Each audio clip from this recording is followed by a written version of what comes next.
أشهد أن محمدا عبده ورسوله لا نبي بعده.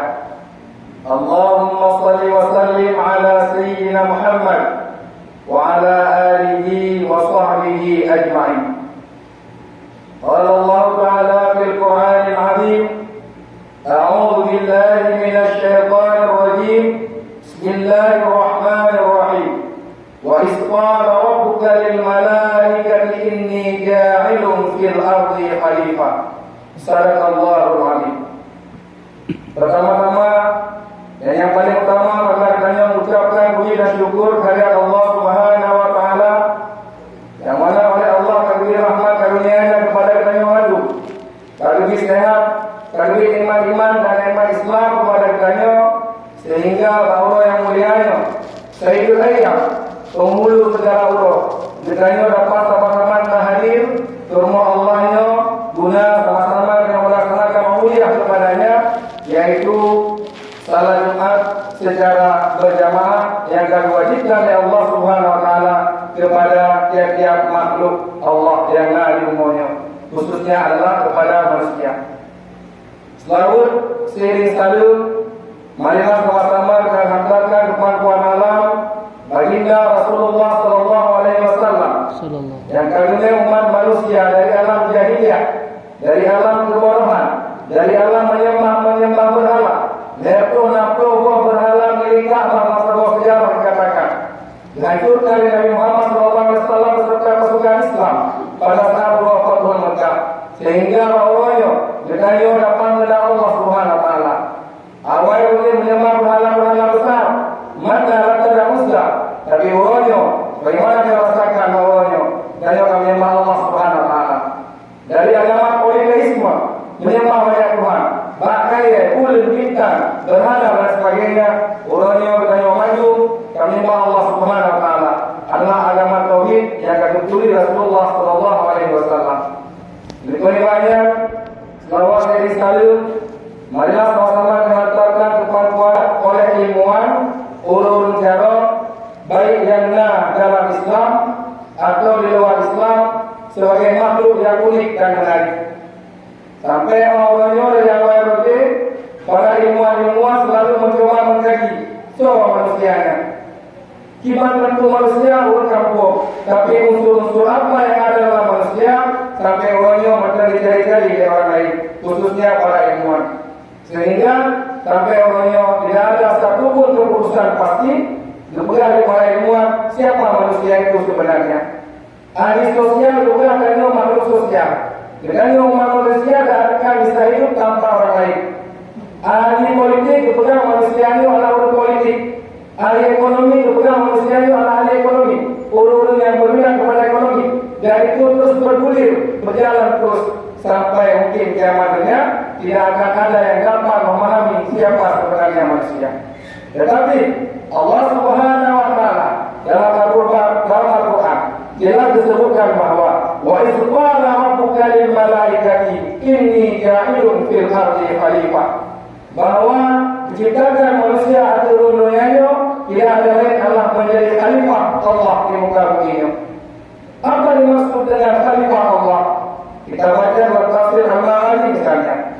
Kemudian di Syekh Al-Ma'ani bahwasanya ada 3 hal minimal yang mencerminkan dikayunya adalah makhluk atau khalifah Allah di muka bumi ini.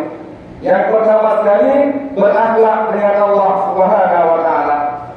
Kemudian di Syekh Al-Ma'ani bahwasanya ketika Allah menciptakan manusia dan mengatakan kepada mereka wa qala rabbuka lil malaikati inni ja'ilun fil ardi khalifah, bahwasanya dalam tafsir Al-Ma'ani juga manusia memiliki 3 unsur, 3 akhlak. Yang pertama minimal adalah berakhlak dengan Allah Subhanahu wa taala. Gimana cara berakhlak dengan Allah Subhanahu wa taala? Beribadah kepadanya. Ditanya kalian yang masa Israel, Bani Israel, Nabi ulun yang sangat kuat, namanya Samud al-Ghazali. Sanggup berperang 80 tahun.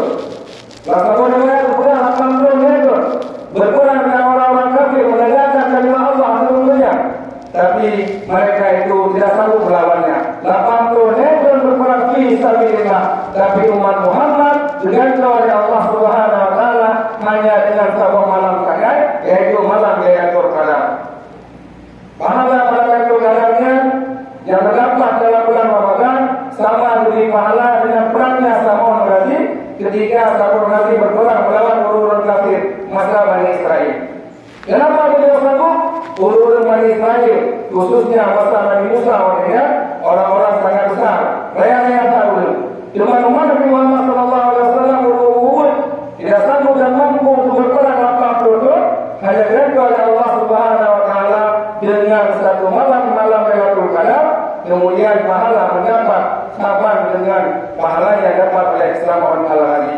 Mudah-mudahan dengan yang memasuki bulan Ramadan akan dapati malam Lailatul Qadar dan akan dapati bahwasanya pahala yang diberi Allah Subhanahu Wa Taala lapang turunnya diberi Allah Subhanahu Wa Taala kepada umat Muhammad. Kuntum khaira ummati ukhrijat lin-nas ta'muruna bil ma'ruf wa tanhauna 'anil munkar. Bahwasanya umat Muhammad itu adalah umat yang kuat di akhir dunia, mengalahkan umat yang lain, mengalahkan umat Bani Israel, mengalahkan umat yang lain. Umat terbaik adalah umat Muhammad sallallahu alaihi wasallam. Orang berubah tenaga kurang, tetapi diberi pahala berpaganda oleh Allah Subhanahu Wa Taala sama dengan pahala yang akan diberi kepada orang-orang yang ada sebelumnya. Yang kedua, dibuka oleh Syekh Al-Albani bahwa akhlak sebagai khalifah di muka bumi adalah berakhlak dengan sesama manusia. Khairun nas anfa'uhum lin-nas. Seluruh manusia adalah orang yang bermanfaat bagi orang lain. Al-muslimu al-muslimu dan lisani wa yadihi. Orang muslim yang jauh adalah orang yang melindungi bahaya lisan dan tangannya terhadap orang lain. Orang yang jauh adalah orang yang tidak pernah membuka orang lain. Orang yang jauh adalah orang yang tidak pernah membenci orang lain. Khairun nas anfa'uhum lin-nas. Orang yang jauh adalah orang yang bermanfaat bagi orang lain. Dan kita lihat masa sejarah Islam, bagaimana Umar bin Khattab menampakkan bahwa beliau adalah khalifah di muka bumi. Jangankan orang kafir, jangankan orang muslim, orang kafir yang kelaparan pun dilindunginya. Masa Umar bin Khattab, Nabi Yahudi yang kelaparan, juga sikap Umar bin Khattab, juga yang dalam Baitul Mal, juga membiayai kehidupan daripada orang Yahudi. Ini mencerminkan bahwasanya umat Islam sebagai khalifah di muka bumi bermanfaat bagi orang lain. Kita bisa melihat juga gimana Abdullah bin Amr bin As diikuti orang muda, orang puhara dalam masalahnya, tetapi tetap dipegang apa saya itu.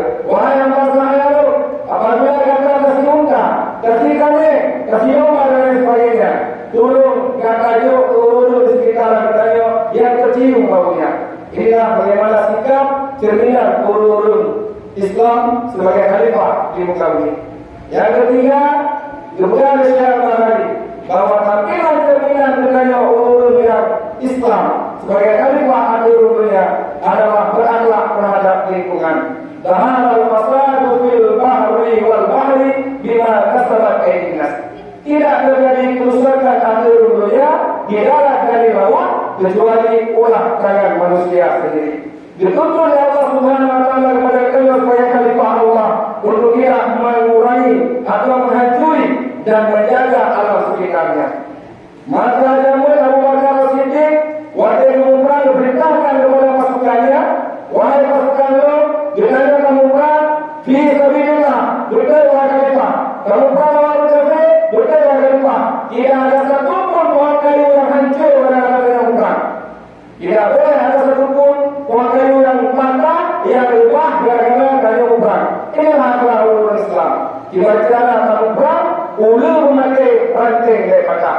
Musuh terkalahkan, tapi alam sekitar tidak akan hancur gara-gara kayu perang. Mulai diwasit oleh Abu Bakar Siddiq ketika turunnya perang masa Khalifah Abu Bakar Siddiq. Ulang-ulang teringat satu ayat Al-Quran, ya ayyuhalladzina amanu ittaqullah wal tanzur nafsun ma qaddamat lighad. Wahai orang yang beriman, ingatlah dan lihatlah hari ini untuk hari esokmu. Karena dalam Al-Quran diberitakan oleh Allah untuk takalan orangnya demi orangnya. Ibarat naik kereta, kita mempunyai setiap kiri dan kanan. Setiap yang tentu berkaya untuk tahu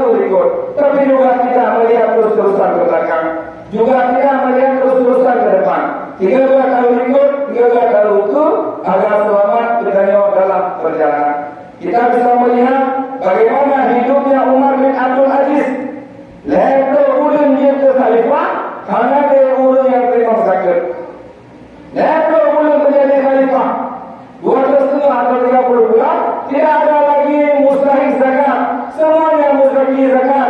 Mana orang berlomba-lomba pergi zakat, mana ada orang terima zakat. Mengapa demikian? Karena sejahtera. Mengapa sejahtera? Karena Khalifah Umar bin Abdul Aziz sangat adil dalam memimpin.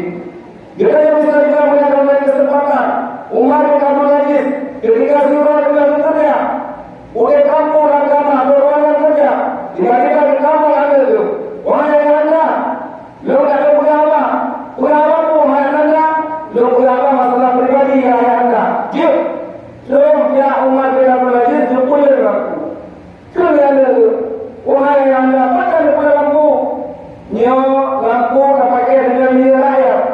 Kalau minyak lampu minyak raya, maka tidak boleh dengan yang menggunakan minyak ada raya, tapi tak berapa masalah pribadi. Menyedak berapa menggunakan minyak lampu raya, tapi harus berapa masalah kepentingan rakyat. Sehingga lampu berguna dan beberapa tersebut bersama anak dan beliau. Kita bisa juga melihat bagaimana Umar bin Abdul Aziz wajah mereka itu ketinggian harta warisan hanya 9 dinar kepada anak-anak itu. 10 dinar. Seorang khalifah menjadi khalifah 30 bulan. Seorang presiden yang urutnya menyebabkan bahasa juga berpimpin lampung pun-puan negara. Yang mana-mana berpimpin lampung pun-puan negara. Tetapi saat beliau meninggal, beliau hanya meninggalkan 9 dinar dibagi-bagikan ke anak itu. Tapi apa terjadi? 9 dinar itu suatu saat itu anak itu dapat menyedekahkan jutaan dinar kepada orang lain. Ini kesaksian daripada ulama tafsir pada masanya, namanya adalah Muqatil bin Sulaiman. Kemudian Muqatil bin Sulaiman itu berkata Raja wakil meninggal Umar bin Abdul Aziz ketika 10 dinar kepada tujuan. Tetapi wakil anak tujuannya Yakub dan sanggup menyedekahkan puluhan juta dinar kepada orang lain. Pertanyaannya, karena Umar bin Abdul Aziz meninggalkan ilmu, meninggalkan ketakwaan kepada anak-anaknya. Kesimpulannya adalah bahwasanya Udayb al-Dunya sebagai khalifah Allah, wasqala rabbuka malaikati, yang dikabarkan oleh Allah kepada malaikat bahwa manusia sebagai khalifah minimal paling tidak mempunyai 3 hal akhlak, cerminan, urutan sebagai khalifah. Yang pertama, akhlak terhadap Allah. Berimanlah kepada Allah, karena beriman kepada Allah akan membawa keberkahan yang luar biasa. Yang kedua, berakhlak terhadap sesama manusia, karena tuntunan Rasulullah kepada kita yang wajib agar kita yang berakhlak sesama manusia. Yang ketiga, berakhlaklah terhadap lingkungan sekitar kita, baik terhadap hewan, tumbuh-tumbuhan dan lain sebagainya. Karena manusia yang baik adalah manusia yang bermanfaat bagi orang lain. Kemudian simpulan selanjutnya, bolehlah atau haruslah kita yang mandu melihat ke belakang. Yang jelasnya kehidupan orang-orang awal dan demi kehidupan kita ini.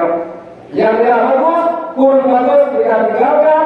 Yang bagus-bagus kita jaga demi untuk kesehatan hidup kita dan diridai Allah Subhanahu Wa Taala sehingga kita semua merumpuk dengan Allah dalam surga Allah. Amin ya rabbal alamin. Jika kita dalam